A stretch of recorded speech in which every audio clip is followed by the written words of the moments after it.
10, 9, 8, 7, 6, 5, 4, 3, 2, 1, 0. Shalom teman-teman semua.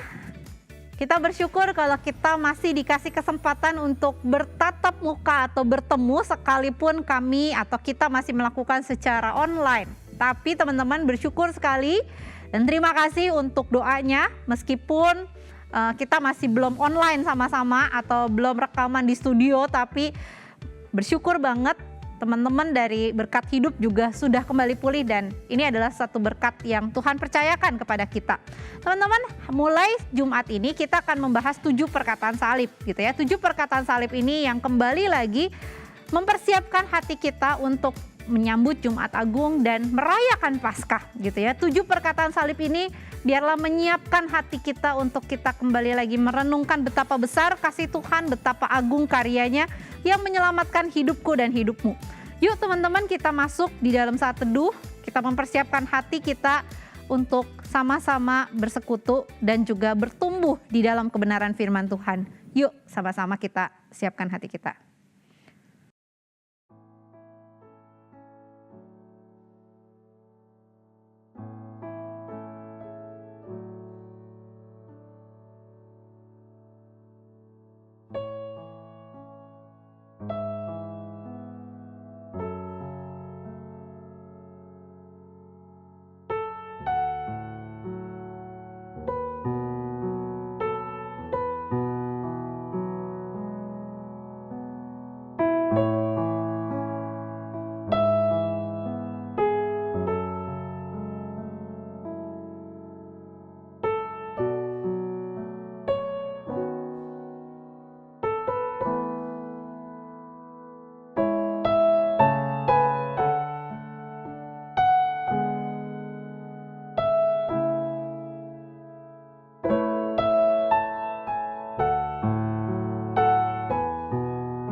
Shalom teman-teman, apa kabar semuanya? Jumpa lagi di Be With You. Semoga kita semua dalam keadaan sehat ya. Walaupun situasi saat ini mungkin masih tidak menentu dan masih membuat kita khawatir, tapi aku mau mengingatkan teman-teman bahwa kita punya sosok yang selalu sedia menemani kita, yaitu Allah.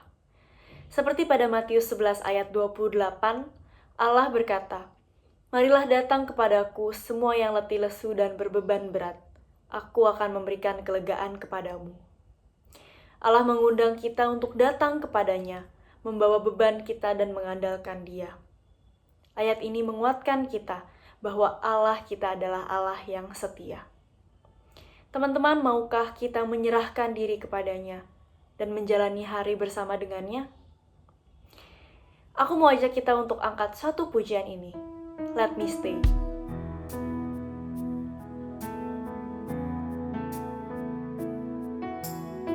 Mari sama-sama dengan kerinduan hati, kita katakan ku milikmu.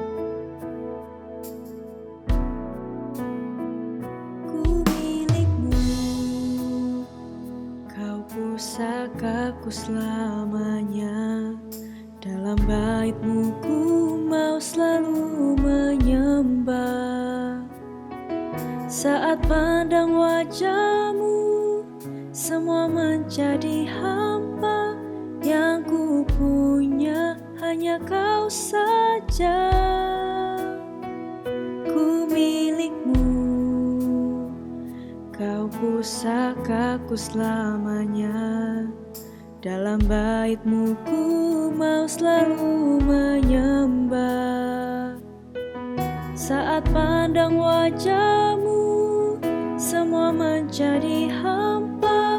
Yang ku punya hanya Kau saja.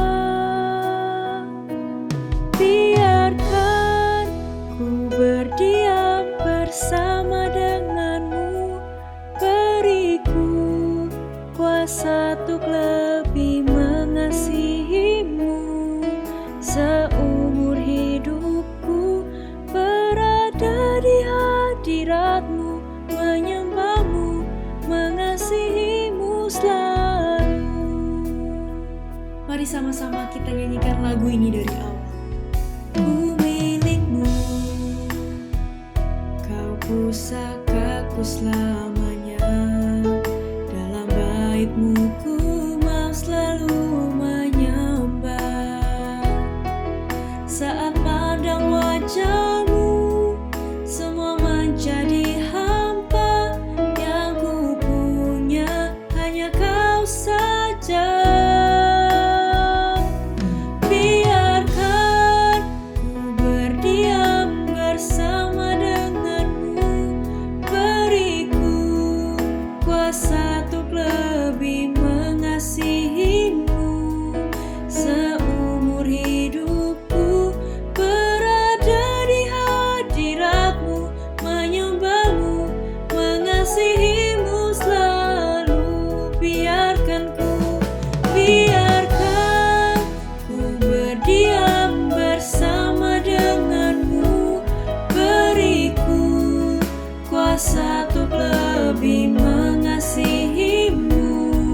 Seumur hidupku berada di hadirat-Mu, menyembah-Mu, mengasihi-Mu selalu.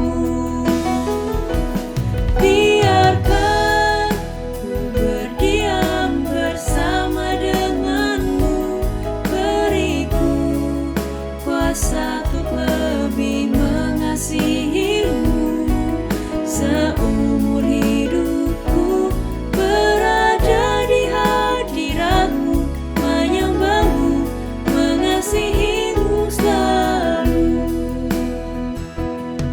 Seumur hidupku berada di hadirat-Mu, menyembah-Mu, mengasihi-Mu selalu.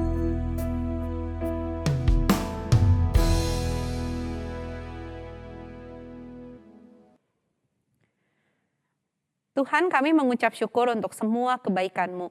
Kami mengucap syukur kalau hari ini kami boleh menjadi seorang anak yang bisa mendengar akan kebenaran firman-Mu, yang bisa kembali digairahkan oleh kebenaran firman-Mu. Tuhan, tolong kami supaya hidup kami menjadi hidup yang penuh makna, sebagai anak-anak Tuhan memancarkan akan kasih Tuhan dan hidup sebagai murid Kristus yang sejati.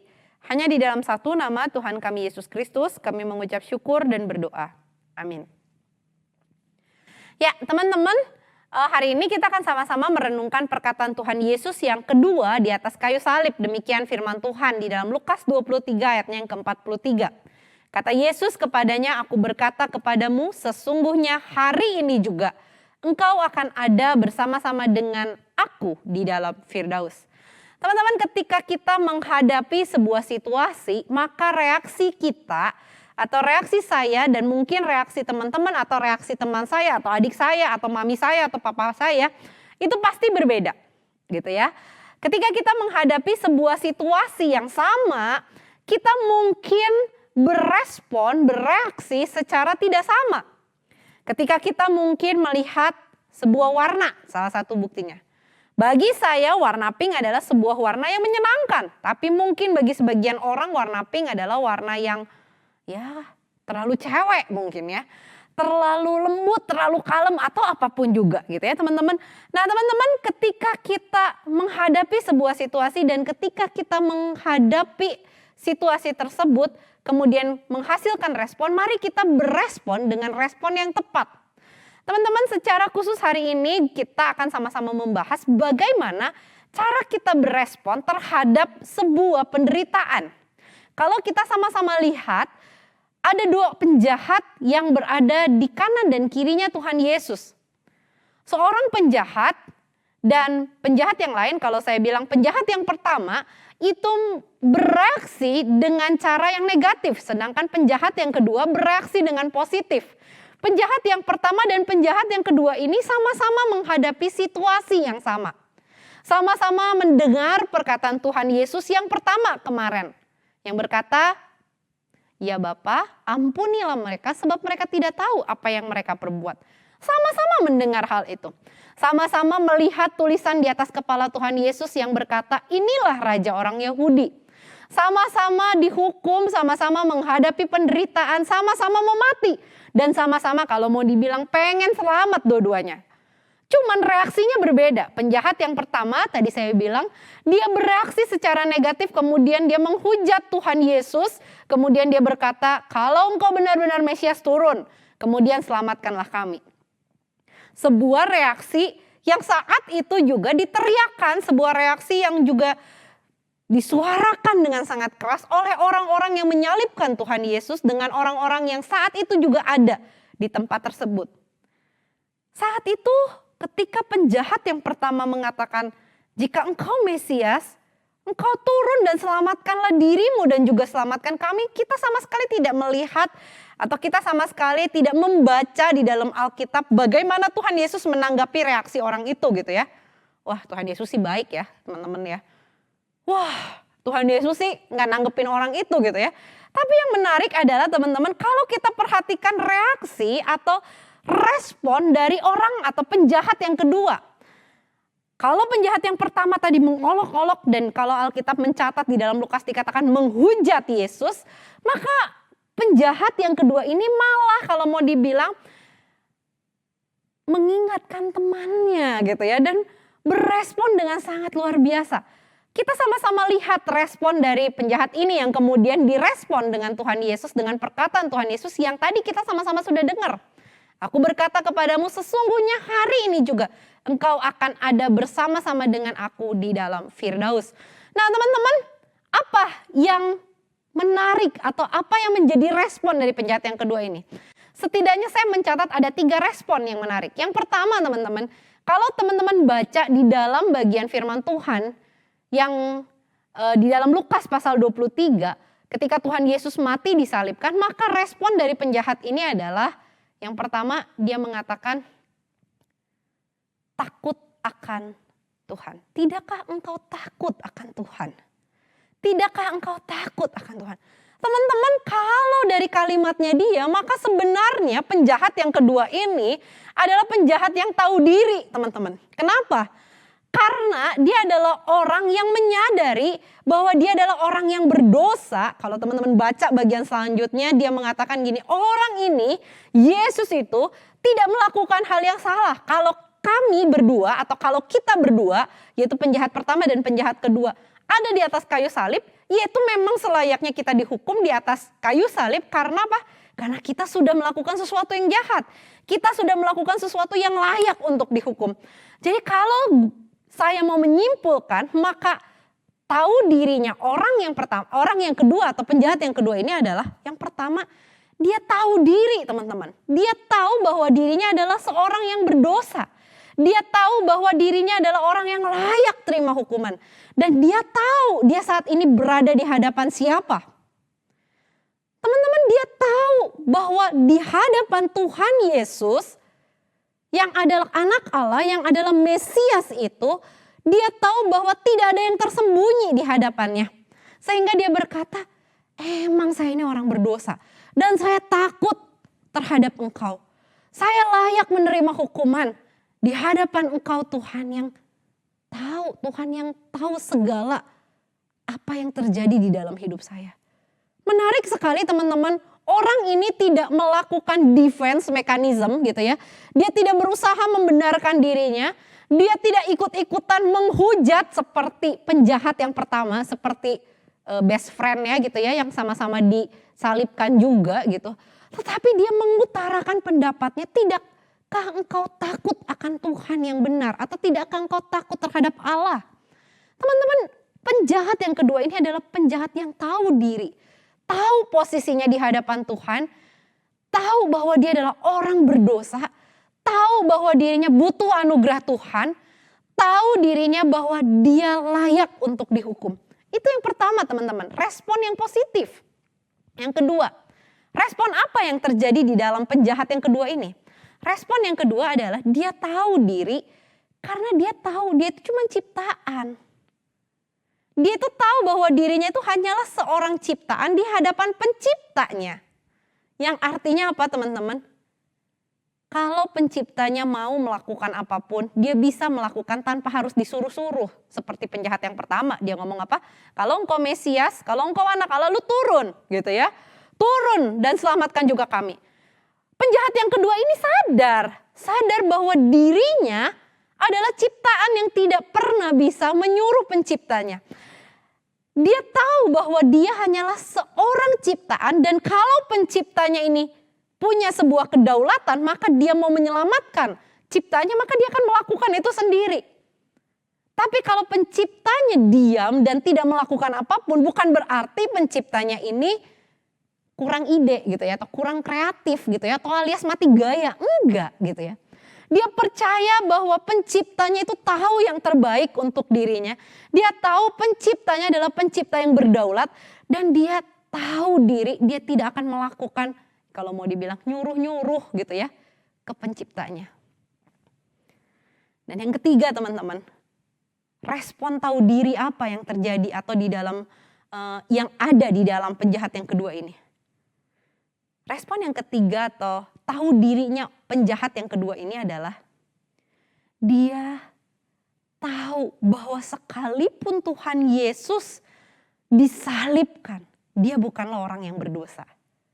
Teman-teman, ketika salib dianggap sebagai sebuah lambang hukuman, orang Yahudi tidak akan pernah ada di bawah atau tidak akan pernah disalibkan.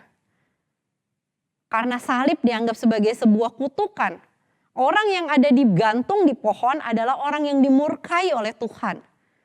Ketika salib itu menjadi sebuah lambang kengerian, di mana para penjahat, di mana para orang yang melawan pemerintah ada di salib gitu ya.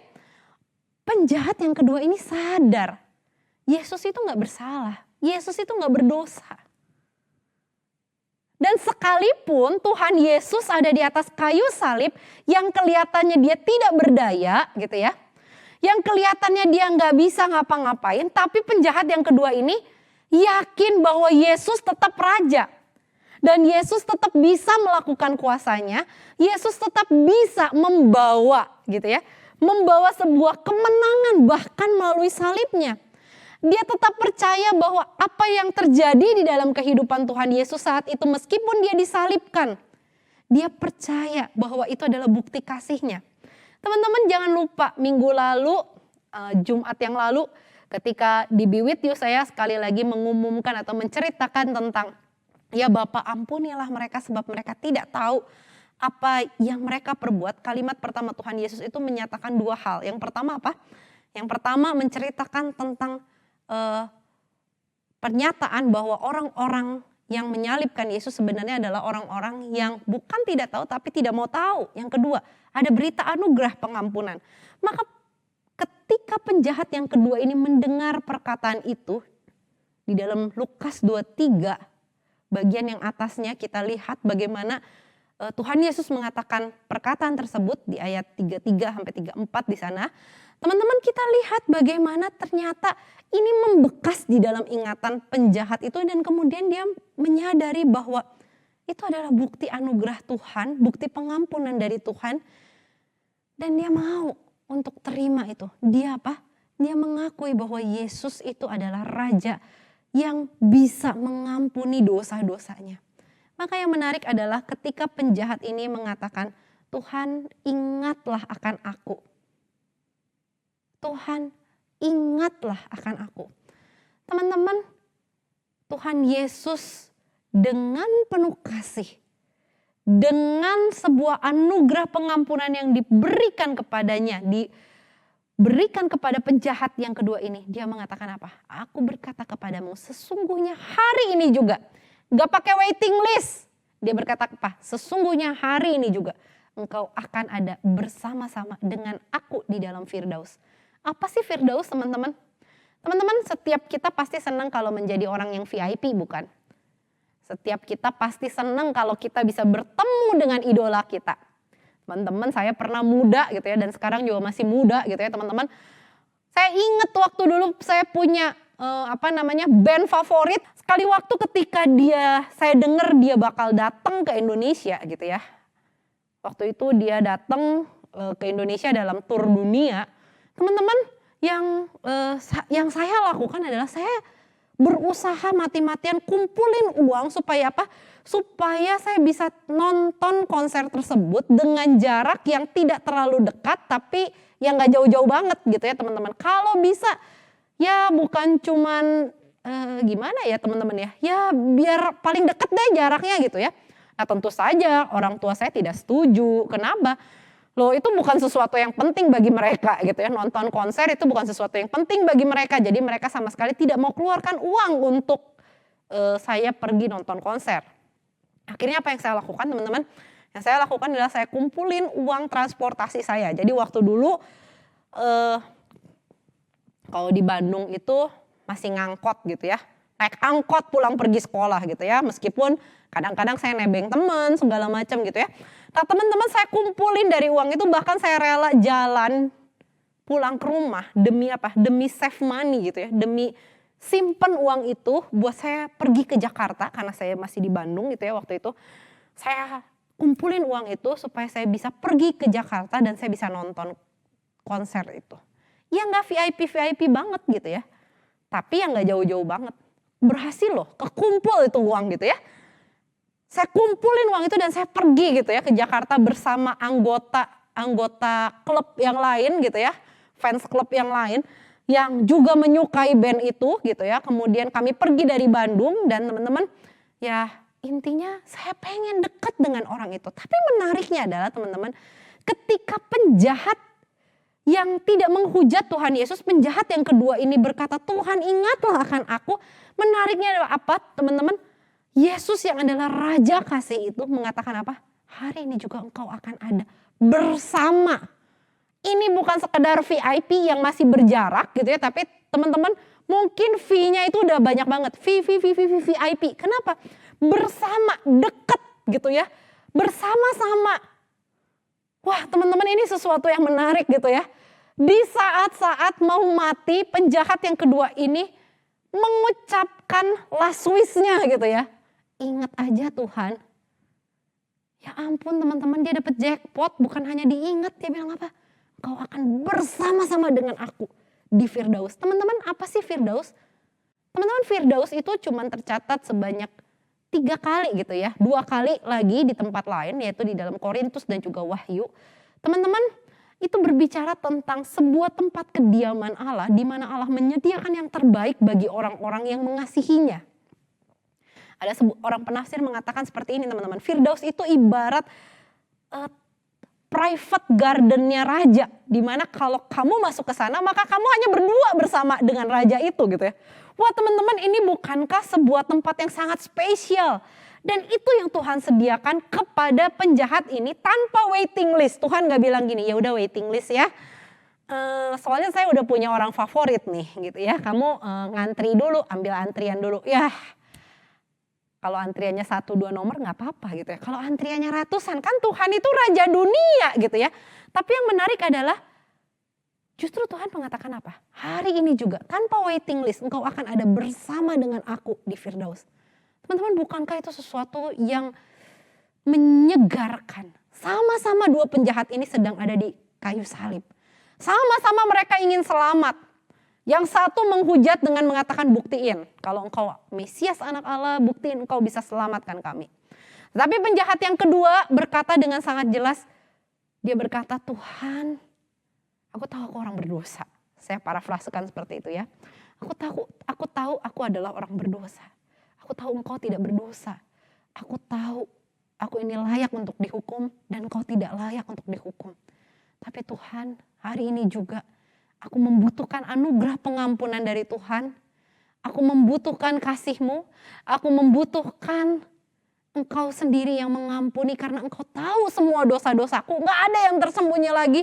Aku tahu aku ini benar-benar tidak layak di hadapan-Mu. Tapi Tuhan tolong ingat aku aja. Ingat aku aja. Tapi Tuhan berkata apa? Hari ini juga Engkau akan bersama dengan aku di Firdaus. Teman-teman, begitu besar, begitu ajaib kasih Tuhan dalam hidup kita. Seburuk apapun diri kita, Tuhan mengasihi kita dan kasihnya nyata bagi hidup kita. Sehancur apapun hidup kita di hadapan Tuhan, Tuhan gak pernah bilang kamu terlalu hancur, kamu terlalu hina sehingga engkau tidak layak di hadapanku. Tapi teman-teman, Tuhan itu adalah Tuhan yang ajaib. Sekotor-kotornya diri kita, yang Tuhan mau apa? Kita tahu diri, kita tahu kita orang berdosa, kita tahu kita butuh Tuhan, kita tahu kita butuh anugerahnya. Dan mari datang kepada Tuhan. Anugerah Tuhan tersedia bagi engkau. Dan penawaran Tuhan tetap ada. Bahwa dia mau kita bersama dengan dia. Teman-teman, apapun yang menjadi masalahmu, apapun yang menjadi bebanmu, apapun yang menjadi mungkin keburukan hidupmu yang orang lain gak tahu. Semuanya Tuhan tahu dan Tuhan mau engkau mengakui itu semua di hadapannya dan Tuhan mau mengampuni engkau. Yuk teman-teman, jadi orang yang sama-sama kita ya, saya dan teman-teman tahu diri. Kita mengakui semuanya di hadapan Tuhan dan mari kita mengampuni. Kita menerima pengampunan daripada Tuhan. Yuk teman-teman, kita berdoa di hadapan Tuhan.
Bapa di dalam surga, kami mengucap syukur untuk semua kebaikan-Mu.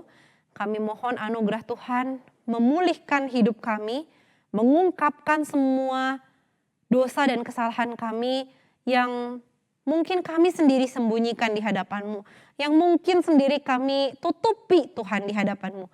Tuhan, kami mohon anugerah Tuhan menyingkapkan itu, mengungkapkan itu semua, sehingga kami mengakui di hadapan Tuhan dan kami terbuka untuk menerima anugerah pengampunan yang daripada Tuhan. Tuhan, kami menyadari kami adalah orang-orang yang membutuhkan kasih-Mu. Kami membutuhkan anugerah yang daripada Tuhan. Tuhan tolong kami. Dalam nama Tuhan Yesus kami mengucap syukur dan berdoa. Amin.